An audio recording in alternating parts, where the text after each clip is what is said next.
Olá pessoal, começa aqui o programa Especial Saúde, eu espero que você esteja bem. As vacinas já estão chegando aos estados, aos municípios, respeitando certos escalonamentos para as aplicações. Se já chegou a sua hora, vacine-se e continue respeitando os protocolos. Use máscara. Se ainda não chegou, respeite os protocolos, use máscara que logo chegará a sua vez. E hoje o espaço está dedicado à ciência. Recebemos o Dr. José Eduardo Levi, PhD, biologista molecular e pesquisador do Laboratório de Virologia do Instituto de Medicina Tropical da USP, a Universidade de São Paulo. Quem apresenta o programa, quem entrevista o Dr. José Eduardo Levi é a doutora Lúcia Bel Awad. Vamos acompanhar. Olá, pessoal, espero que vocês estejam bem, com saúde.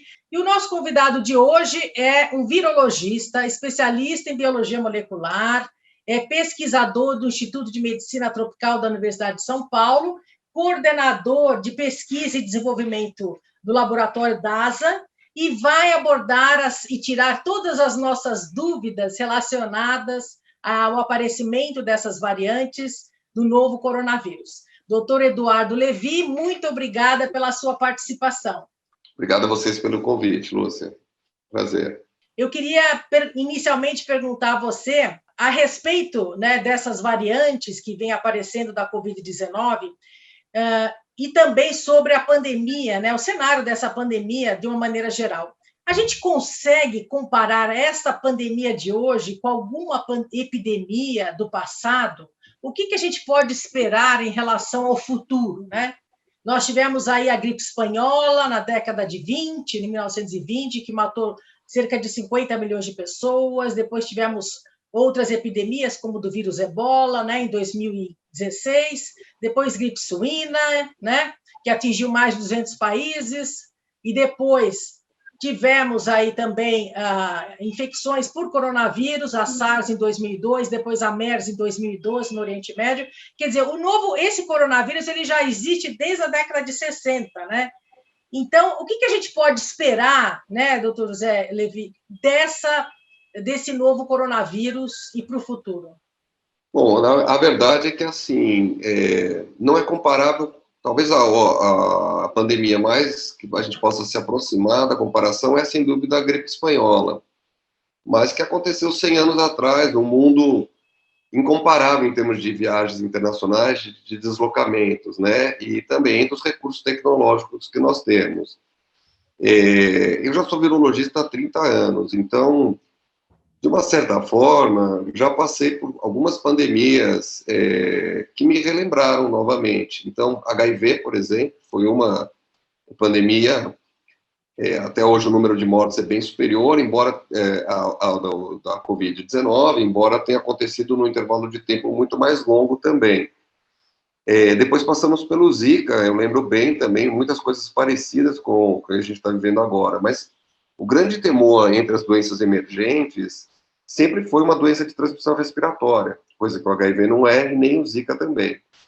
Em termos de transmissão respiratória, quem estuda isso, e se a gente lê os trabalhos antes de 2019, o medo principal sempre foi uma epidemia de influenza, né, de um novo influenza, um recombinante, tipo H1N1, H5N2, qualquer coisa assim, ou um coronavírus em segundo lugar.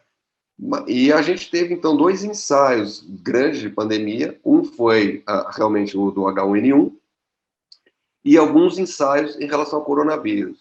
A grande diferença é que quando o H1N1 apareceu e depois a gente já tinha uma vacina de gripe. Então, isso atenuou muitíssimo a possibilidade de um impacto muito maior, porque tinha muita gente vacinada, a gente e foi produzindo vacinas também mais adaptadas ao longo do ano. Então, isso evitou um número de mortes muito grande nos grupos prioritários, que a gente sempre soube quais eram os mais sensíveis, com a grande diferença, por exemplo, uma primeira surpresa, que foi a questão do corona praticamente não causar casos em criança, diferente da influenza, que é muito de alto risco para as crianças recém-nascidas, as crianças pequenininhas, né?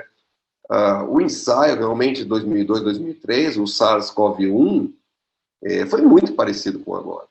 Então, eu já era virologista, já estava acompanhando isso, e me chamou a atenção, só que ela acabou sendo uma pandemia autocontida. Tivemos menos de 1.000 mortes. Ninguém sabe exatamente... Né? Na verdade, não foi só local, a gente teve casos no Canadá, teve umas histórias assim, por exemplo, a pessoa que andou no elevador com uma pessoa infectada e depois desenvolveu a doença e foi morrer no Canadá. Então, ela acabou espalhando para um outro país, por isso que ela mereceu esse termo pandemia, né? Ela não foi uma epidemia localizada. Ela também começou na China, mas foi em Hong Kong, não foi em Wuhan, e também foi num mercado que tinha bichos vivos, mortos, etc., mas um mercado desse tipo, né? Como tem muitos lá.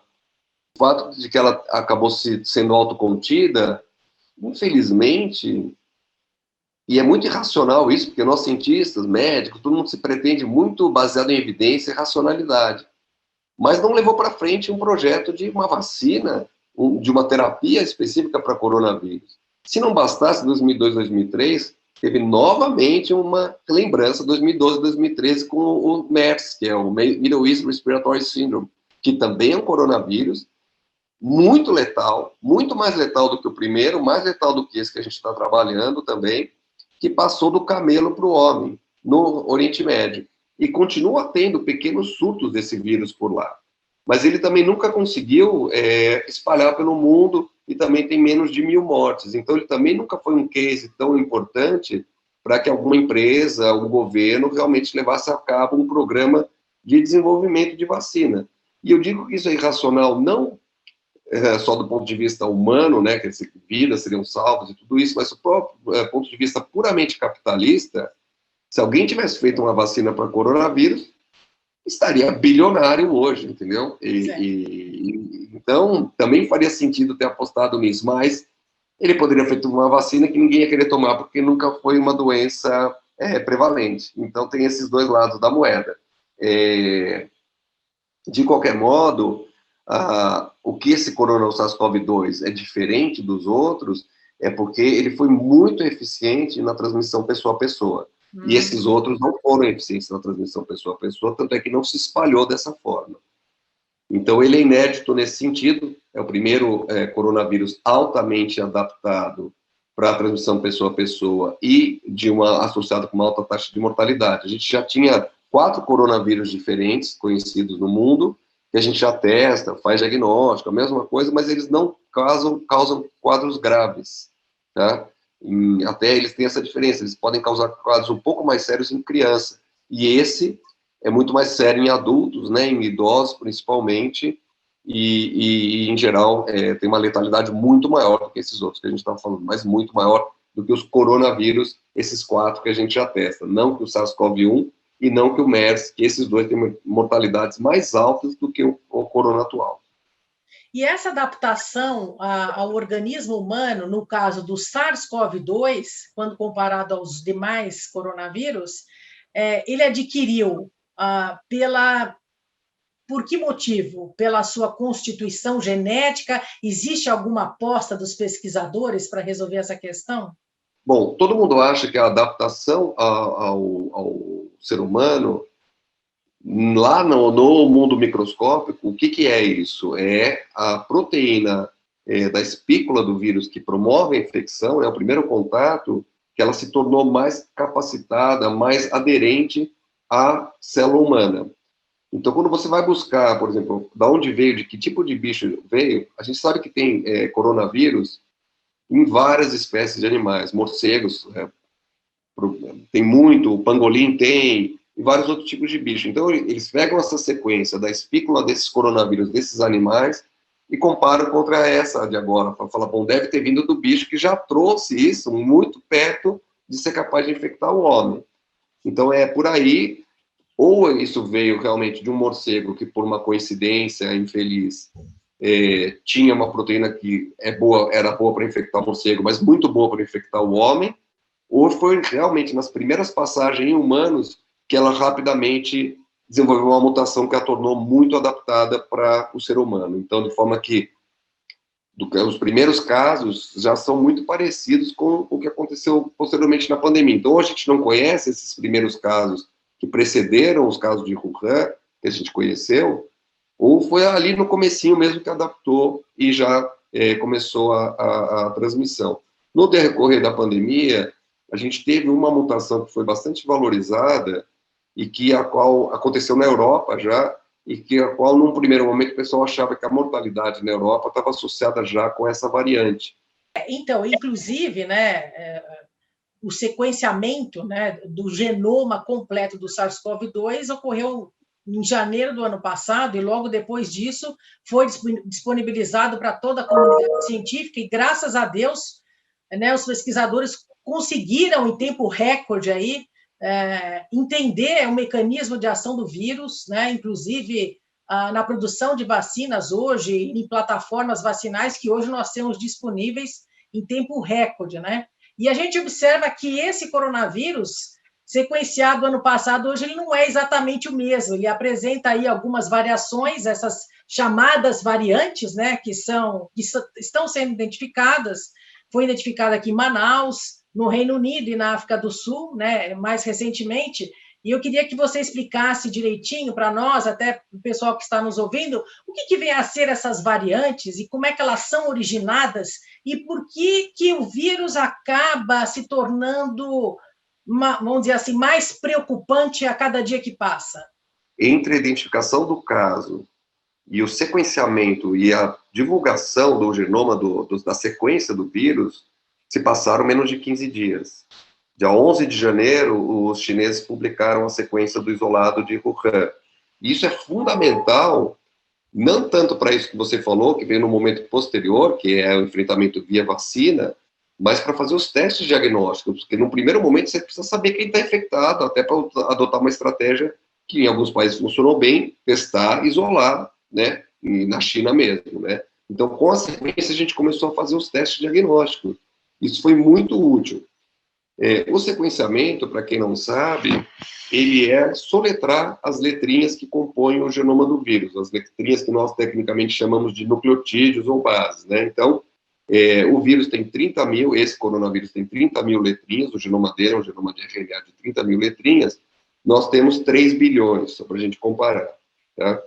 Então, por que é importante sequenciar durante não só durante uma pandemia, na verdade, toda a vigilância de doenças infecciosas, e principalmente de doenças infecciosas emergentes e reemergentes, precisa ter vigilância genômica hoje em dia. Porque todas as mudanças que esses micro-organismos adquirem vêm de uma mutação que aconteceu. Não tem escapatória, está lá no genoma dele.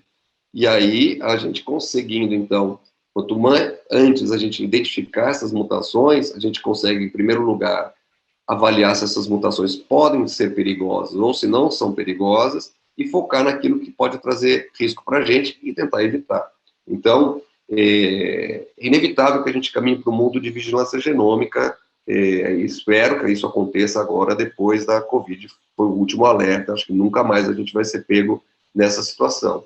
O sequenciamento, então, ele vai soletrar essas 30 mil letrinhas, e aí você vai usar esse dado da sequência para comparar contra os isolados de outros lugares, isolados do seu mesmo lugar, aquele que está numa pessoa que está mais doente contra menos doente, num jovem contra um velho, e assim você vai procurando associar as mutações, que são as mudanças das letrinhas, com o que você está vendo em vivo, né?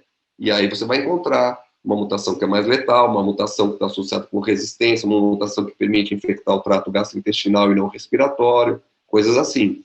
Agora, o que é importante a gente dizer em SARS-CoV-2?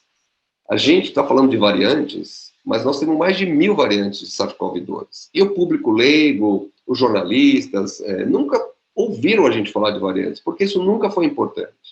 Por que nunca foi importante? Porque até então, desde dezembro em Wuhan, até em dezembro no Reino Unido, nunca tinha sido descrita uma variante, que é um vírus que tem um conjunto de mutações que o caracterizam, que tivesse diferença em termos de comportamento biológico. Então, tinha um monte de variantes que a gente usava para estudar quem veio de onde, quando, esses dados que a gente chama de análise filogenética, que coloca numa escala de temporalidade, ou muito de epidemiologia mesmo, né? No Brasil entrou um vírus que veio da Itália, um que veio daqui, outro veio de lá, tais datas e etc. Mas isso não tinha muita importância para o público. E aí, dessa vez, então, a Inglaterra foi a primeira a descrever uma variante com uma característica diferente. Qual era? Maior taxa de transmissão, seguramente é mais transmissível. E depois foi seguido pelo Japão, pelo Japão descrevendo a variante do Amazonas, e a África do Sul. Então, tudo isso é um fenômeno recente, de variantes que têm um comportamento biológico diferente, por isso elas foram distinguidas das outras variantes com um título mais nobre, que é Variants of Concern. Então, todas as variantes são 1000, mas as of concern são essas 3, variante de preocupação, variante de atenção. Por que elas são variantes de preocupação? Porque elas têm maior transmissão. Além disso, e a gente conhece a mutação principal que está associada com esse aumento de transmissão. E o que é curioso, essa mutação ela ocorre nas 3 variantes, África do Sul, Amazonas e Inglaterra, mas não é porque uma pessoa veio da Inglaterra para o Amazonas e trouxe a variante, ou do Amazonas para a África do Sul, ou da África do Sul para a Inglaterra.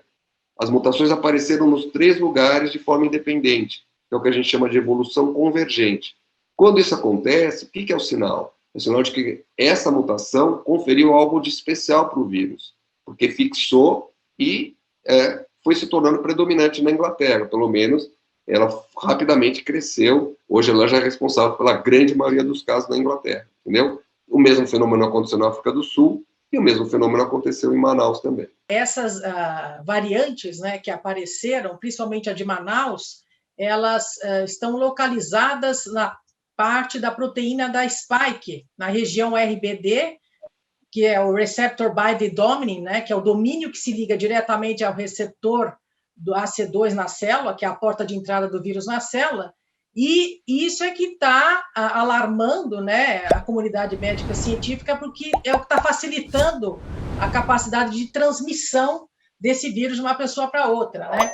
A partir do momento que são evidenciadas essas variações, essas mutações, né, no SARS-CoV-2, como é que a gente vai entender se essas variantes elas são mais infecciosas, elas podem desenvolver a forma mais grave da doença no paciente? Como é que você constata isso in vitro? Existem alguns ensaios com células que você tem que fazer para poder evidenciar o que tal mutação causa o quê? Sim, então vamos começar. Você tem razão de que essas 3 variantes de concern, de preocupação, têm mutações na RBD. E o RBD é o ponto principal que a gente está preocupado, porque é, de fato, onde o vírus gruda na célula humana. Mas, além dessas mutações do RBD, eles têm outras mutações também. Mas todas essas 3 variantes, assim como as outras, tem várias outras mutações, além de mutações na spike e no RBD. Tem mutações em outras regiões do vírus também. Por exemplo, mutações em que aumentem, por exemplo, a taxa de replicação do vírus e que não vão ser na RBD, porque a RBD não está envolvida com a replicação viral, mas está envolvida com a infecção, também podem ser mutações que nos preocupem. Tá? É que nesse momento o foco está todo no RBD, até porque as vacinas são baseadas em RBD e tudo mais. Mas a gente, como virologista, está atento ao genoma completo, por isso que eu não analiso só RBD, tenho que analisar tudo. Inclusive, você é o laboratório que analisou a linhagem, né, essa variante do Reino Unido, não foi? A DASA foi o primeiro laboratório a identificar a entrada da variante britânica na América Latina, e foi em dezembro. E agora estamos monitorando essa variante para ver o comportamento, que isso é muito importante, entender o que vai acontecer aqui. Nós temos uma situação peculiar, porque no Brasil, nesse momento, fevereiro, nós temos aí, com certeza, a entrada de 2 variantes. A variante inglesa, que nós mostramos, e já sabemos que a P1 veio de Manaus, como era inevitável vir também. O que vai acontecer? Uma vai se sobrepor à outra, as 2 vão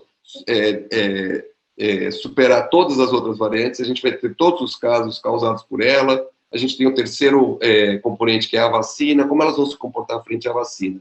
Então, já respondendo a tua pergunta, se a gente tem ensaios in vitro. A gente tem vários ensaios in vitro, que é para avaliar a atividade viral, que é a pergunta. O mais fidedigno, que mais a gente acredita, é o famoso ensaio de neutralização. Então, no ensaio de neutralização, eu tenho uma célula que eu sei que ela é sensível à infecção pelo COVID, pelo SARS-CoV-2, e eu pego o soro ou plasma de uma pessoa e misturo com o vírus e com a célula. Se o soro ou plasma da pessoa, o anticorpo que está lá, for capaz de neutralizar, ou seja, bloquear o vírus, a célula fica lá bonitinha. Mas se esse anticorpo não tiver essa capacidade, a célula vai ser infectada. E aí ele produz uma lise da célula. Mesmo a gente conta quantas células foram destruídas por aquele vírus. Ao mesmo tempo, se eu não coloco o soro, eu já tenho uma ideia de se essa célula, por exemplo, se muito rápido esse vírus destrói meu tapete de células, ele é um sinal para nós que ele é um vírus mais agressivo. Tá? Então, esse é o primeiro ensaio de cultura simples que eu estou te falando, mas já que te dá um dado de quão capaz ele é de infectar a célula humana e em quanto tempo essa replicação acontece, e eu já uso esse mesmo ensaio para ver se o soro de um vacinado ou se o soro de uma pessoa que já teve Covid consegue bloquear, por exemplo, a variante, entendeu? Então é isso que está sendo feito nesse momento em vários laboratórios, inclusive no nosso, na medicina tropical, é avaliar para as pessoas que tomaram as vacinas que estão em uso no Brasil, essa é a nossa preocupação. Como é que o soro dessas pessoas se comporta em relação pelo menos essas duas variantes, a britânica, que a gente já sabe que está aqui, e a P1 amazônica, que a gente já sabe que está aqui também. Então, esses dados são os dados que a gente tem que ficar atento. Então, uma pergunta que trouxe um esclarecimento bem interessante a respeito de como são feitos esses testes, né? E a grande preocupação é conter esses casos, né, dessas infecções carregando essas mutações, né, para poder conter a pandemia, de certa forma, né? Agora, a pergunta que eu te faço é o seguinte, em caso de Manaus, são casos autóctones, né, que apareceram até não é porque a pessoa viajou para o Reino Unido, ou para a África, ou para fora do Brasil, não. Foi localizado ali aquela variante do SARS-CoV-2, e aí começou, então, a ter maior número de casos e o maior espalhamento do vírus, né? Então, a culpa, eu queria saber o seguinte, é o vírus que ele acaba encontrando maneiras de se adaptar no organismo humano, e por isso ele acaba mutando, provocando acarretando nessas mutações, e aí isso configura no maior espalhamento, no maior poder de infectividade do vírus, ou é uma questão das pessoas de estarem mais expostas, de não se protegerem, de estar proporcionando, vamos dizer assim, um maior índice de infectividade, né? Ou seja, a culpa é do vírus ou é uma coisa mais comportamental nossa? A primeira coisa que eu acho que é importante a gente colocar aqui é assim, a variante P1 amazônica, ela surgiu no Amazonas. Essas mutações aconteceram num amazonense infectado, não há dúvida quanto a isso, tá? Os dados são claros. A variante amazônica e a variante sul-africana, além de serem mais transmissíveis, elas carregam uma segunda mutação nessa região RBD que as torna capazes de escapar da resposta imune também. Então, elas são piores do que a inglesa, porque além de serem mais transmissíveis, elas conseguem escapar da resposta imune. O que na prática isso significa? Talvez isso que a gente esteja vendo em Manaus.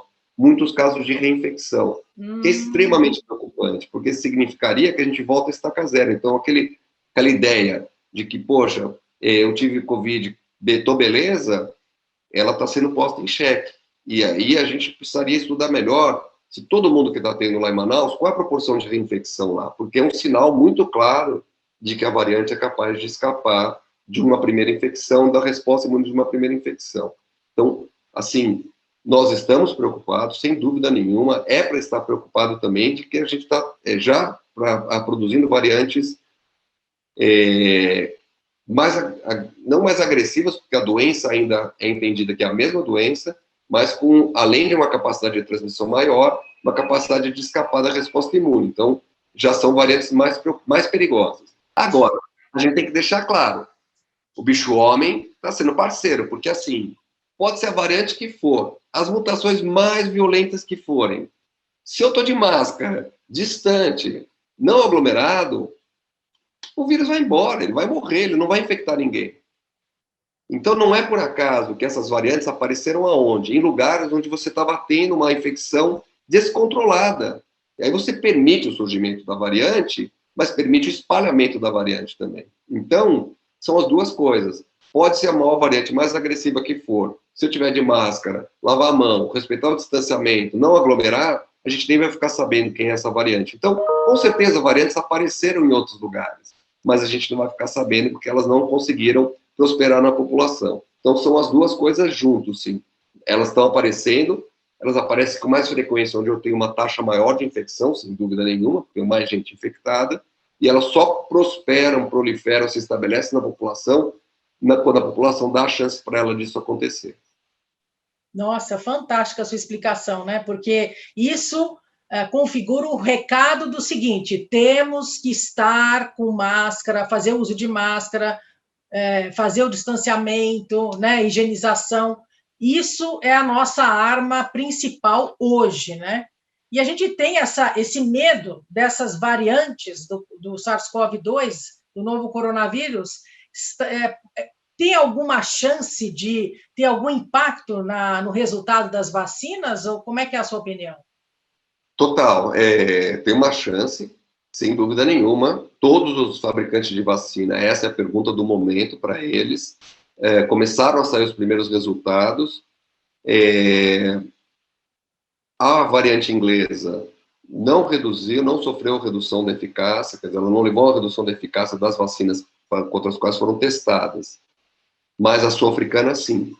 A sul-africana, tanto no laboratório quanto no campo, principalmente, mais de uma vacina já teve uma redução importante, significativa da eficácia, que está sendo atribuída ao fato de que é uma variante diferente daquela para a qual foi concebida a vacina. Então, e como a variante de Manaus é muito parecida com a da África do Sul, podemos esperar problemas por aqui também. Em relação às vacinas que estão em uso aqui, a gente tem mais dados da AstraZeneca, porque também foi testado em outros países, e do coronavírus, a relação entre a Coronavac e as variantes, a gente não tem esse dado, ele está sendo gerado, inclusive, no Instituto de Medicina Tropical também, a gente está recebendo os soros dos vacinados para fazer esse teste que eu expliquei para você de neutralização contra a variante do Amazonas P1, que já está em cultura lá no laboratório. A gente deve ter esse dado em breve, e o dado pode acabar também aparecendo, e deveria aparecer, naturalmente, ou seja, olhando as pessoas vacinadas, se, por exemplo, em Manaus, ou Belém, ou Pará, né, onde a gente está tendo maior incidência da P1, se não houver escape, é uma demonstração prática de que a vacina protegeu contra essa variante. Agora, se você começar a ter pessoas que tomou vacina e teve Covid, você vai lá e olha, quem é essa variante? Se for sempre P1, tá na cara que escapou, né? Então, a gente tem o dado in vitro, mas o melhor dado é o dado em vivo mesmo. Sem sombra de dúvida. E eu acho também, tenho lido muito a respeito, né, no caso da Coronavac, por ela utilizar vírus inativado, ela utiliza o vírus inteiro e não somente a proteína spike, como as outras vacinas. A gente tem aí uma chance maior de ter uma cobertura vacinal maior, mesmo com a presença dessas variantes, né? Que, basicamente, né, é que as outras vacinas utilizam mais a parte da proteína spike, é onde está ocorrendo as mutações. Verdade isso, Lúcia, mas de qualquer forma, é um raciocínio que está correto, mas é um raciocínio superficial. Por que eu estou dizendo isso? Porque, primeiro, embora a gente esteja usando o vírus inativado, os anticorpos que vão ser feitos contra uma vacina de vírus inativado são os anticorpos de superfície. Tá? E a gente precisa saber o que de fato confere proteção. Então, se a gente tiver a proteção, quer dizer, não adianta produzir anticorpos outros se não são esses anticorpos que estão envolvidos com a proteção. Então, isso a gente não sabe, se a proteção está sempre relacionada com o anticorpo anti-S, que é a proteína do spike, e não só o RBD, os outros domínios da proteína também, ou se, por exemplo, o anticorpo anti-envelope, que também é uma proteína de superfície do vírus, também enxergada no primeiro momento pelo sistema imune, se ela confere uma proteção adicional. Então, daí esse teu raciocínio está certo. O vírus inativado mutou o spike, mas ainda tem o E, entendeu? Então, ok. Então, a maneira de raciocinar está certa, mas precisa analisar... de provas, né, de análise, né? Dados que a gente ainda não tem. E tem esse segundo componente que está relacionado com proteção, que a gente conhece menos, que é a resposta celular, que não é uma resposta baseada em anticorpos. Então, como a vacina inativado dispara uma resposta celular, também está em análise nesse momento. Quer dizer, a gente tem ainda muitas perguntas ainda sem respostas, né? E o que a gente tem que fazer é ir observando, né? fazer uma ciência observacional dos acontecimentos e dos achados e ir tomando as ações melhores possíveis para a contenção da pandemia, e que é muito né? difícil, por isso, esse é o ponto, né? Por isso que também a gente dá espaço a tantos fake news, falsos especialistas, porque se a gente não tem um fato muito estabelecido e que acaba, né, nem vira um tabu mesmo, está estabelecido e pronto, você dá margem a isso. E o fato é que a gente não teve nem tempo para gerar muitas das respostas, e demora um pouco, né? As vacinas são novas também. Então, a opinião dos especialistas, ela é super importante, porque é opinião.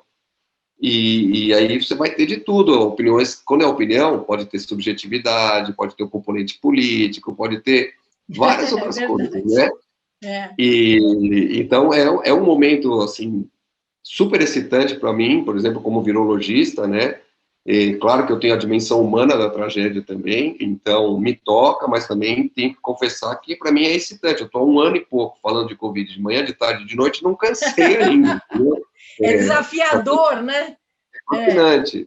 Agora, qual que é a estratégia de enfrentamento? Isso que eu queria voltar a esse ponto. A estratégia de enfrentamento passa pela vigilância genômica. A gente precisa ter dado, porque nessa escala que o vírus infectou a humanidade, a gente vai ter essas coisas aparecendo, variantes e variantes e variantes, porque a gente não conseguiu erradicar. É muita gente infectada. Mas aí eu te pergunto, a gente tem condição de fazer essa vigilância genômica no Brasil em grande escala? Tem. Eu vou te falar, o Brasil, estado de São Paulo particularmente, houve uma época, eu não sei se isso ainda é verdade, mas eu me lembro bem, nós tínhamos mais sequenciador na cidade de São Paulo do que na França. Olha. E nós temos bastante equipamento, essa que é a verdade. A gente tem gente treinada, isso é fruto já de uma segunda geração de pessoas que vem lá do projeto que a FAPESP bancou, você se lembra também, o projeto da Xylella fastidiosa. Naquele momento, o Brasil e São Paulo, particularmente, foram colocados na linha de frente da genômica. Isso não se perdeu. Você sequenciou a cana-de-açúcar, sequenciou vários outros organismos também. Então, tem todo um conhecimento de bioinformática, uma geração de pessoas já, essa já é uma segunda geração, os filhotes da Xylella, né, que a gente tem. E temos os equipamentos. Agora, isso tem que ser feito de forma organizada, coordenada e com muito investimento. Então, está sendo feito, eu te pergunto? Não está. Por que eu estou te falando isso? Porque quem contou para o Brasil que havia uma variante perigosa no Amazonas foi o Japão, não foi o Brasil que descobriu. Senão teria sido a gente que teria descoberto, tá certo? Nós aqui vamos falar, olha, Japão, cuidado aí porque tem uma variante assim, entendeu? E não foi assim que aconteceu. Então, apesar de muitos esforços heróicos que estão sendo feitos pela comunidade acadêmica, as universidades e tal, a gente não está dando conta. E eu faço também a minha culpa aqui. Os dados estão demorando semanas para sair. A gente precisa de sequenciamento praticamente em tempo real, com a amostragem correta. Então, a gente tem usado até o sequenciamento para comprovar. O paciente veio de Manaus, será que ele tem P1? Eu vou lá e sequencio. Mas é óbvio que o paciente que veio de Manaus está com P1 nesse momento. Entendeu? Então, serve muito mais por uma estatística de vigilância do que para, de fato, usar a vigilância a nosso favor. Para isso, eu tenho que ter um sistema muito ágil de sequenciamento, que, infelizmente, não está dando conta. Veja só, a gente tem depositado de genomas brasileiros, aí nos bancos internacionais, 3.000 genomas. Nossa. Só que nós temos 10 milhões de casos. Tá? Deveria haver uma relação entre o número de casos e o número de genomas sequenciados. Nós estamos falando aqui de 0,0 qualquer coisa. O Reino Unido se programou e está fazendo 5% dos casos, que é muito até. É bastante. Mas alguma coisa como 1%, eu acho que seria razoável, e 1% e seguindo todos os meses, 1%, todas as semanas, para que a gente possa acompanhar, e aí sim pegar, bem no começo, o surgimento de uma variante que está escapando da vacina, o surgimento de uma variante que é mais patogênica, que é capaz de infectar crianças, que é capaz de infectar jovens, o que é isso? Entendeu? É isso que a gente precisaria. Mas então falta equipamentos, nós temos, pessoal qualificado a gente tem, talvez falte investimento, dinheiro, é isso? A gente tem que ir atrás das empresas, pesado, né? Investimento pesado para montar estruturas de sequenciamento em grande escala, replicar o que está sendo feito no IMT, na Fiocruz, no Adolfo Lutz, em maior escala e de uma forma mais organizada. Hoje nós estamos sequenciando amostras já, digamos, quase que conhecidas. Eu preciso sequenciar amostras desconhecidas, entendeu? Sem dúvida. Olha, gostaria muito de agradecer a sua participação. Estamos chegando aqui no final do nosso programa e gostaria que você deixasse uma mensagem final para os nossos ouvintes, para as pessoas que estão aí nos assistindo, né? Uma mensagem de conforto, de esperança nessa pandemia. Qual o recado que você pode dar para quem está nos ouvindo? Bom, eu acho que a mensagem é que nós nunca passamos por uma coisa assim na nossa vida, e se nós estamos aqui é porque a gente passou, então vamos em frente. Nós estamos num momento muito melhor agora, que é a chegada das vacinas.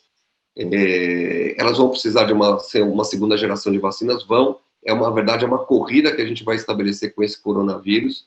Infelizmente, deixamos ele chegar nesse nível, mas vamos colaborar, vamos acreditar na ciência, né? Eu não gosto de fazer proselitismo, cada um acredite no que quiser, mas nossa maneira de sair disso, que eu enxergo, é a ciência, eu não vejo outra maneira. Então, precisamos de mais ciência e que as pessoas colaborem no que está ao seu alcance, que todo mundo já sabe o que é, eu nem preciso ficar repetindo. É isso, para diminuir a circulação e, com isso, a gente poder retomar a nossa vida normal logo mais. Tá ótimo. Muito obrigada, do Dr. José Eduardo Levi, é pesquisador do Instituto de Medicina Tropical da Universidade de São Paulo, coordenador de pesquisa e desenvolvimento da DASA. Muito obrigada pelos esclarecimentos, pela aula maravilhosa que você deu aqui para nós, e até a próxima. Tchau, tchau, gente. Até a próxima, até mais. Lúcia. Muito obrigado. Até mais. Obrigada. Muito bem, pessoal, olha que discussão de altíssimo nível que a doutora Lúcia Bel Awad travou com o doutor José Eduardo Levi, PhD biologista molecular e pesquisador do Laboratório de Virologia do Instituto de Medicina Tropical da Universidade de São Paulo, a USP, trazendo muitas informações, detalhes importantíssimos sobre a pandemia. Obrigado pela sua audiência, pela sua participação. Inscreva-se no canal, dê o seu like e até o próximo Especial Saúde. Tchau, pessoal!